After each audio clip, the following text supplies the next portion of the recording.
নমস্কার, সুরজিৎ মান্না ক্রিয়েশনস চ্যানেলের পক্ষ থেকে তোমাদের সবাইকে সুস্বাগতম। আশা করি তোমরা সকলে ভালো এবং সুস্থ আছো।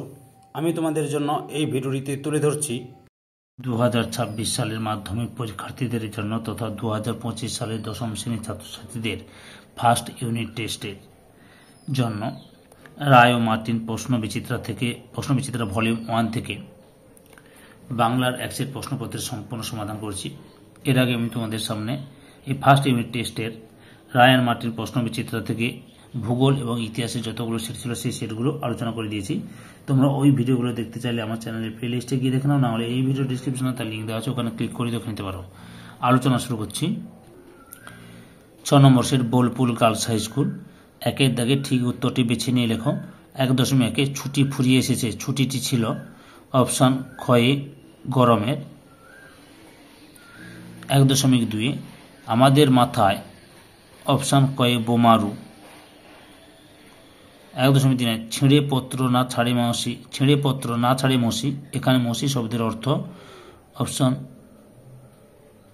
গয়ে কালি। 1.4 মন্দিরে বাজছিল পূজার ঘণ্টা। মন্দিরে পদটি কোন কারকের উদাহরণ? অপশান গয়ে অধিকরণ কারক। 2-এর দাগে কম বেশি 20টি শব্দের মধ্যে উত্তর লেখো। 2.1 তপনের নতুন মেসো কোন পেশার সঙ্গে যুক্ত ছিলেন? উত্তর তপনের নতুন মেসোমশাই একজন লেখক ছিলেন। 2.2-এর দাগে শান্ত হলুদ দেবতারা কত বছর ধ্যানে ডুবেছিল? উত্তর কবি জীবনানন্দ দাশের অসুখে একজন কবিতায় শান্ত হলুদ দেবতারা 2000 বছর ধ্যানে ডুবেছিল। 2.3-এর দাগে ছড়ানো রয়েছে কাছে দূরে। কি ছড়ানো রয়েছে? উত্তর ছড়ানো রয়েছে কাছে দূরে। এই বাক্যের উত্তর হল ছদ্মবেশী অম্বুরাশি সুতা। 2.4-এর দাগে পালকের কলমের ইংরেজি নাম কি? উত্তর পালকের কলমের ইংরেজি নাম কুইল। এটি একটি প্রাচীন লেখার যন্ত্র। 2.5-এর দাগে তির্যক বিভক্তি কাকে বলে? উত্তর যে বিভক্তি একাধিক কারকে ব্যবহৃত হয় তাকে তির্যক বিভক্তি বলে। 2.6 থেকে সম্বন্ধ পদ কারক নয় কেন? উত্তর সম্বন্ধ পদ কারক নয় কারণ এটি ক্রিয়া এবং তার সঙ্গে সম্পর্কিত পদগুলির মধ্যে সম্পর্ক স্থাপন করে না।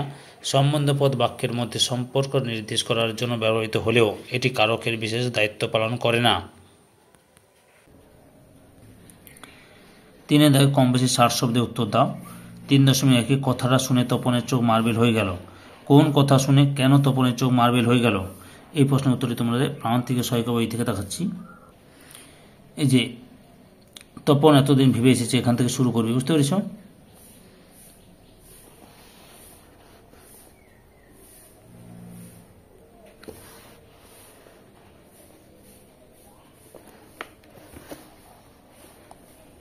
এই যে তপন এতদিন ভেবে এসেছে, এখান থেকে শুরু করবে। গোল হয়ে গেল, এত পর্যন্ত লিখবে। 3.2 আমাদের ঘর গেছে উড়ে। কাদের ঘর কেন উড়ে গেছে? এই প্রশ্নের উত্তরটি রায় অ্যান্ড মার্টিন সহায়িকা বই থেকে দেখাচ্ছি। উদ্ধৃতাংশটি সংখ্যা ঘোষের, এখান থেকে শুরু করবে। পরপর উত্তরটি দেখে নাও, আমি দেখাচ্ছি পুরো উত্তরটি। পরিস্থিতিকে উদ্ধৃতাংশে নির্দেশ করা হয়েছে, এত পর্যন্ত লিখবে। 4-এর দাগে কম বেশি 150 শব্দে উত্তর দাও। 4.1 তার চেয়ে দুঃখের কিছু নেই, তার থেকে অপমানের। দুঃখ দূর করতে উদ্দিষ্ট ব্যক্তি কি সংকল্প গ্রহণ করেছিল? রায় অ্যান্ড মার্টিন সহায়িকা বই থেকে উত্তরটি দেখাচ্ছি। প্রশ্নের উত্তরটি এই দুঃখবোধ তপনকে প্রথমে এখান থেকে শুরু করবে। লাইন পড়তে হবে না তাকে, এত পর্যন্ত লিখবে। 4.2-এর দাগে দাঁড়াও ওই মানহারা মানবীর ধারে, বলো ক্ষমা করো। মানহারা মানবীর কথাটির বলার কারণ কি? কেন তার কাছে ক্ষমা চাওয়ার কথা বলা হয়েছে? রায় অ্যান্ড মার্টিন সহায়িকা বই থেকে দেখাচ্ছি। উত্তরটি বিশ্ববরেণ্য কবি রবীন্দ্রনাথ ঠাকুর, এখান থেকে শুরু করবে। পরপর উত্তরটি লিখে নাও, পরে দেখে নাও। ওকে, ক্ষমা চাওয়ার কথা বলা হয়েছে, এত পর্যন্ত লিখবে। অথবাতে রয়েছে সব চূর্ণ হয়ে গেল, জ্বলে গেল আগুনে। সব বলতে কি বোঝানো হয়েছে? কিভাবে আগুনে জ্বলে গেল? প্রান্তিকের সহায়িকা বই থেকে দেখাচ্ছি। যে পাবলো নেরুদা অসুখে একজন, এখান থেকে শুরু করবে। এত পর্যন্ত দেখো, তারপরে অংশটি দেখাচ্ছি। জ্বলে যায় ভয়ঙ্কর যুদ্ধের কারণে, এত পর্যন্ত লিখবে। 5-এর দাগে কম বেশি 150 শব্দে যে কোনো একটি প্রশ্নের উত্তর দাও। 5.1 আমরা কালিও তৈরি করতাম নিজেরাই। কারা কিভাবে কালি তৈরি করতেন তা নিজের ভাষায় লেখো। বিশিষ্ট প্রাবন্ধিক ও গবেষক, এখান থেকে শুরু করবে, পরপর উত্তরটি লক্ষ্য করো। এত পর্যন্ত দেখো, তারপরে দেখাচ্ছি। সহযোগিতা কালি প্রস্তুত করতেন, এত পর্যন্ত লিখবে। 5.2 দোয়াত যে কত রকমের হতে পারে না দেখলে বিশ্বাস করা শক্ত। হারিয়ে যাওয়া কালি কলম প্রবন্ধে লেখক কালির দোয়াতের যে বৈচিত্র্যের কথা লিখেছেন তা আলোচনা করো। উত্তরটি লক্ষ্য করে প্রখ্যাত সাংবাদিক গবেষক শ্রীপান্ত, এখান থেকে শুরু করবে, এতটা পর্যন্ত লিখো। পরের অংশটি দেখাচ্ছি। স্রষ্টারা তাদের সাহিত্য সৃষ্টি করে গিয়েছেন, এতটা পর্যন্ত লিখবে। 6 দাগে কম বেশি 150টি শব্দে উত্তর দাও যে কোনো একটি। 6.1 রবীন্দ্রনাথ সরোবরে 1 মাইল সাঁতার প্রতিযোগিতা। কোন উপন্যাস অবলম্বনে এই প্রতিযোগিতার বর্ণনা দাও।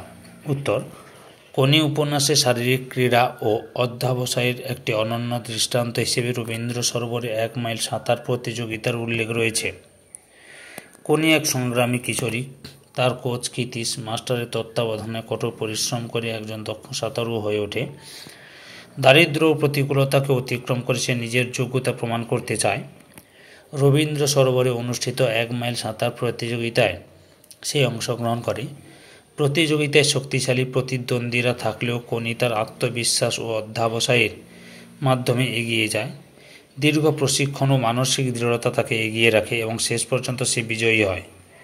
এই প্রতিযোগিতা শুধু একটি ক্রীড়া ইভেন্ট নয়, বরং কোনির জীবনের কঠিন লড়াইয়ের প্রতীক। এটি দেখায় যে কঠোর পরিশ্রম, আত্মবিশ্বাস ও সঠিক দিক নির্দেশনা থাকলে যে কোনো প্রতিকূলতা জয় করা সম্ভব। 6 থেকে আমি আপনার বোনকে সাঁতার শেখাতে চাই। বক্তাকে উদ্দিষ্ট ব্যক্তি উত্তরে কি জানিয়েছিলেন বা জানিয়েছিল। বিশিষ্ট কথা সাহিত্যিক, এখান থেকে শুরু করবে, পুরো উত্তরটা দেখে নাও পুরো। খবর চালানোর বিলাসিতা তার পক্ষে করা কখনোই সম্ভব নয়, এত পর্যন্ত লিখবে। 7 দাগে চলতি গদ্যে অনুবাদ করো। Man is an animal which is much weaker than other animals. He has not the strength of the elephant nor the speed of the horse, but he has a mind such as no other animal has. By his superior intelligence, man has learned to catch and tame nature forces like wind, fire, steam, and electricity. He has used these powers as his servants. উত্তরটি লক্ষ্য করুন। মানুষ এমন একটি প্রাণী যা অন্যান্য প্রাণীর তুলনায় অনেক দুর্বল। তার না আছে হাতির শক্তি, না আছে ঘোড়ার গতি, কিন্তু তার এমন মন আছে যা অন্য কোনো প্রাণীর নেই।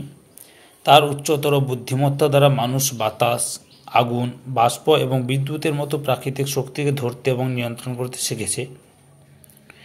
এই ক্ষমতাগুলোকে সে তার সেবক হিসেবে ব্যবহার করেছে।